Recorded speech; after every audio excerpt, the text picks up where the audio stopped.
Good morning guys! 8:30 na dito, ang bilis ng oras. By the way guys, kumusta kayong lahat? And kumusta ang mga naboto nyo for our elections? Nanalo ba yung mga paborito nyo mga kandidato? Anyway guys, may mga nanalo man na mga binoto nyo at yung mga binoto nyo na hindi nanalo. At sa mga nanalo, sana matuloy yung mga plataforma na kanilang mga pinramis.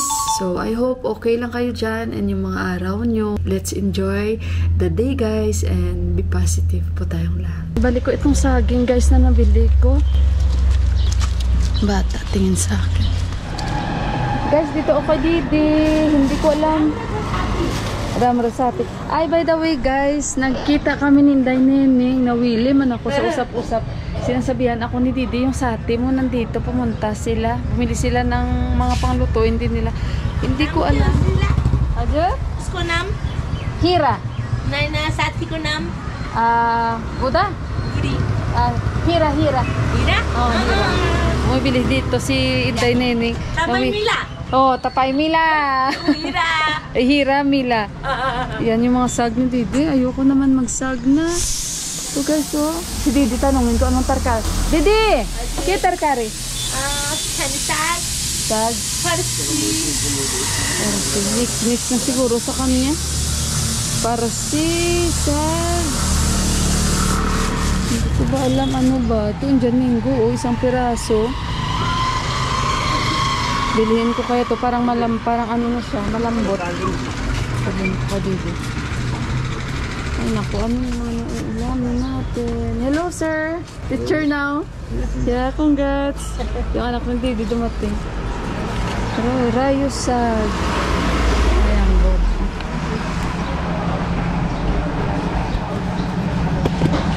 Yung last, nag-okra din kami. Tapos bitter gourd. Bili ako ang palaya kami ni Dipa. Cebuwa noon guys, may kwento ako sa inyo. Bumili ako nito. Nagluto ako, sabi niya nahihilo na daw siya sabi niya sa kain niya daw nito kasi daw baka daw bumaba yung dugo niya sobra. Ganyan Cebuwa guys, no? May pagka ano siya minsan yung hindi ba maganda yung mga pag-iisip niya. Karela. Nito, karela. Didi, puti oh. Atsar. Sige nga. 40. Magkano yan? 40? 20? 20. Babis ito. Ekaw. Grabe ba? Isang piraso, 20. 40, 50, 60. 60. No, mito ke? Kacho. Boli, unsa boli? Boli ramro? Okay. Estari? Oo. Estari? Boli. Sabi daw Boli. Hindi, okay. Hindi ko na lang ibabalik. Ano man, may kauli. Ayoko rin magkauli, guys. May pumpkin. Chicken, banana. Chicken cube. No. Narinig niya ako kanta chicken, banana, chicken cubes daw. Ito. Hindi ko talaga alam. Ito zucchini. Ito masarap din ito eh. Gadagudi sana. Gadagudi kasi lang hindi na. Hoy, ate. Tomato sa'yo. Nampe. 90. 90. Bili ako bawang. Nabe. 90. Yo. Okay guys. Dito na ako sa bahay. Ay, pakita ko sa inyo mga nabili ko. Ang bigat ng dala ko guys. So, ayun, sabi ni Didi, wag mo nang ibalik yung yung saging. Siguro mga bukas okay na yan. Balutin ko na lang daw na ganito. Ilagay ko doon sa loob ng guys, bigasan. So, ngayon, ang mga pinamili ko, mahal na naman yung kamatis para na akong Nepali. Kasi alam niyo ang mga Nepalis, pag namimili sila, lagi yan sila magsasabi, mahal, munggo, ganon. Para na rin ako, Nepali guys, pag bumili. So, ayun, ito, ang per kilo ng kamatis is 150 na. So, sabi ni Didi, kahit siya nagbibenta, mahal na ang kamatis kasi nung last, nasa lang yung per kilo ng kamatis guys, 50 rupees. And bumili ako ng mani. 250 ito, isang pack. bumili ako kay Didi kasi ito yung ginagawa nila pang snacks. Nakalimutan ko yung pangalan kasi nanood ako kagabi ng video ni Saisa. Gustong gusto ko yung mani na yun. Every time magkadya kami guys, parang pinakapulutan nila yun. Pero yun din ang ginagawa nilang pang snacks. Minimix nila guys sa cucumber, labanos at carrots. Tapos may mga masala konti. Tingnan na lang natin. Ayan no. Nakabalat na yung mais. Mais. Nakabalat na yung ano ba yan guys? Masasabi ko yung mani. And then bumili ako zucchini. Paborito ko talaga to. Ayan, kahit hati-hatiin ko, at least may pang-ulam na naman. The next day, hindi na magpanik. Lutuin ko ito. Pag nagluto ang mga Nepalese nito, guys, is sunog. Ito, isang mangga, tikman natin ito mamaya. Bumili ako ng bawang. So, pasensyahan nyo, marami na naman akong dada kasi nga, tayo, grocery haul. Bumili ako ng coriander. And ito, imimix ko ito sa ating luto for today. Bumili ako ng paborito kong okra. Ayan guys. Labanos, cucumber, and carrots. Ayan. Yun, ang aking nabili ay ang talbos ng kalabasa na pinakamasarap. Ito ay ang nakalimutan kong pangalan nito. Ito na naman ako. Basta, sag. So, imimix ko, nakalimutan ko guys. Pero nasa utak ko. Pero, ayan, iba na talaga. Imimix ko siya ng zucchini, okra, at ito. Masarap to guys. Umaga ako, mag-iminiman at bumili ako ng sabon. Ito yung purpose ko kagabi kung bakit lumabas ako. Kasi nga guys, wala na akong stocks na sabon, naubos na. Kasi akala ko meron pa. Umuwi kami ni Johan, wala. Nakalimutan ko. So, ito lahat yung pinamili ko. And bumili ako ng battery. Ayan, dahil yung relo namin sa taas hindi na naandar. So, XCB's 120. Duracell sana, kaso lang wala. So, ito na lang. Ang binili ko, Maxell. And then, karota.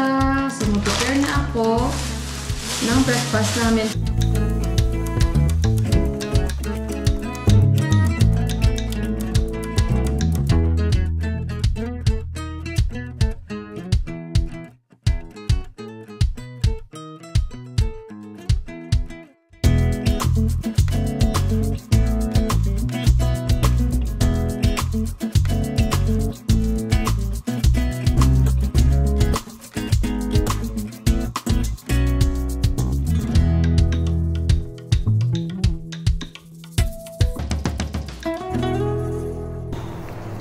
₱40 ito guys. Masarap to dahil ito na yung season. At saka nagsaing na ako. Yung luto nito ay hindi durog. Alam niyo ba kaninang umaga, ang aga ng mga bulag. Mag-asawa ata yan. Ganyan ang mga bulag dito.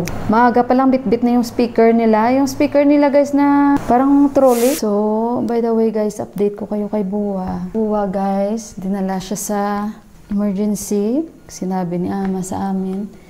No time na nabalitaan ng kuya, nasa work ang kuya, hindi naman madali sa kanya ang umuwi agad dahil nasa ibang states. The next day, yon, dinala siya ng kuya sa guys, sa emergency.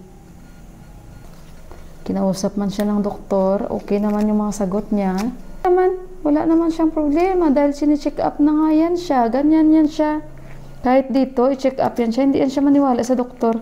May sakit daw siya, ganun. Kahit sabihin man na okay, klaro, wala. Ganyan sila guys.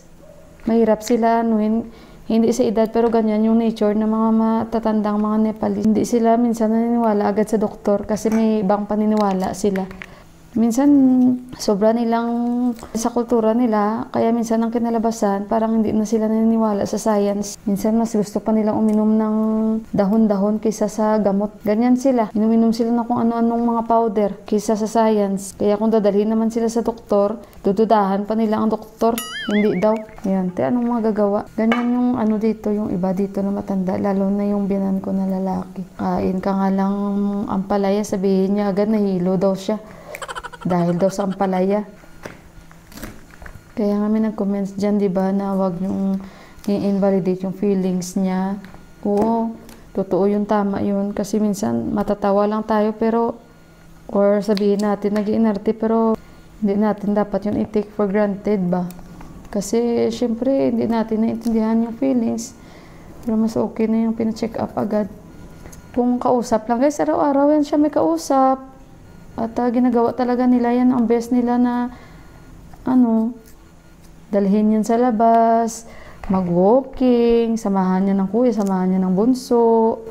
Wala yan, yan sila, okay yan sila doon. Alam nyo kasi, sa edad na yan talaga ni biyanan ko na lalaki na dito, marami siyang, kaibigan, pagtanghali, pag mga afternoon, labas na yan siya, mawawala na yan siya dito. Tapos one bottle, doon wala eh. Tapos dito pag gusto niyang lumabas, punta siya mag-isa sa New Road or sa Divisoria, ikot-ikot siya doon. Ganyan yung ni Buwa dito, kaya siya, okay siya. At siguro sa age na talaga nila na ayaw nila yung ganun. Pasya lang sila doon, mabilisan lang. Tapos andito yung mga kapatid kasi niya, so kaya ganun. Hindi naman yan siya pumupunta sa mga kapatid niya. Mabait lang talaga yung isang kuya ni Buwa. Yung makita nyo guys, na may anak na natutulala. Mabait yan ang pinakakuya nila ni Buwa. Si Uncle, yan lang yung talagang nabibisita kay Buwa dito. Kay Daddy dito. Siya din mismo nagsasabi maganda doon, maganda ang hospital, maganda daw talaga, hanga daw talaga siya. Basta maganda. Nung nandito siya noon, nung last, sinasabi niya talaga kasi na 3 buwan lang ako doon, Mila, ayokong tumagal doon. O kaya siguro ganun, naisip niya na gusto niyang bumalik talaga dito.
Luto nila na munta, luto na.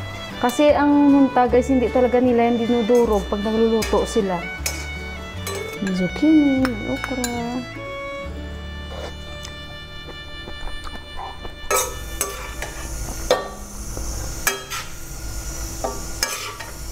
Diba hanggang gabi na ito ng ulam. Yung dal, pinakulaan ko ulit, nilagyan ko ng tubig. Yan, okay na rin yung dal. Yung rice na lang.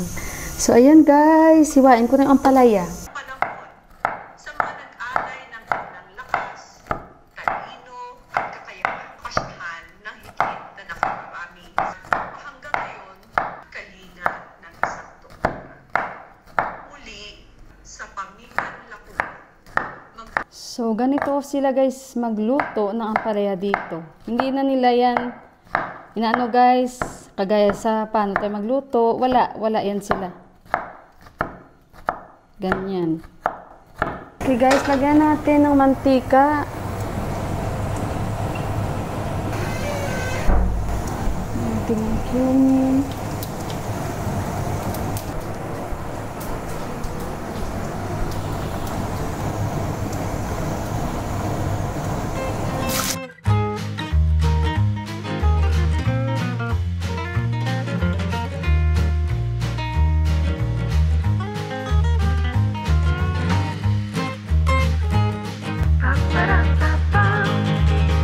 So, luto na yung ampalaya. Ganyan sila magluto. At yun, isa yan sa mga gusto nila guys, yung ampalaya dito. Ayan. So, gagawa na ako ng achar. Hindi ko na ipapakita yung achar na tomato. Kasi may vlog na po ako. Kung gusto nyo po makita, yung link nasa itaas lang. I-click nyo lang po yan. Sana ba? Ito napunta itong aking camera. Ayan.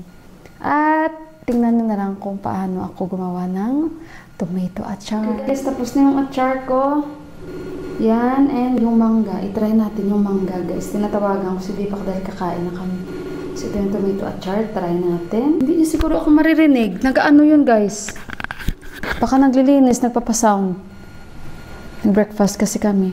So, yung tomato achar ko, guys, nilagyan ko ito ng timor, coriander, spring onions, and then kamatis, methi or fenugreek seeds, and cumin seeds, and yellow powder. So, ito yung mangga kay Didi. I-try natin.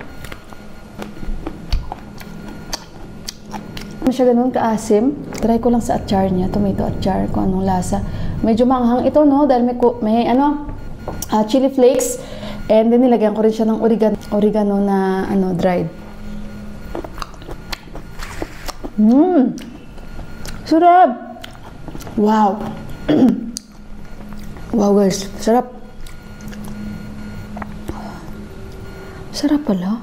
Ganito siya, oh. Yan, kain tayo. I-zoom ko para makita nyo.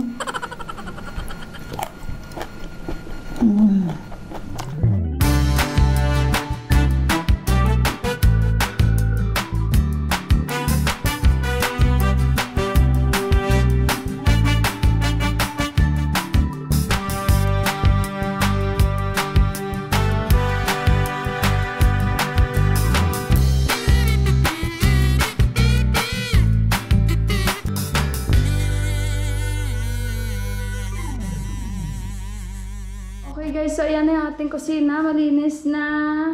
And makakapag-relax na po ako. So ayun, at ganyan lang. After nyan ay upo-upo muna ako. Pahinga-hinga. Tapos, maya konti, maligo. Hello guys, nakatulog ako. At pagising ko, hindi na ako kumain ng badam o yung mani.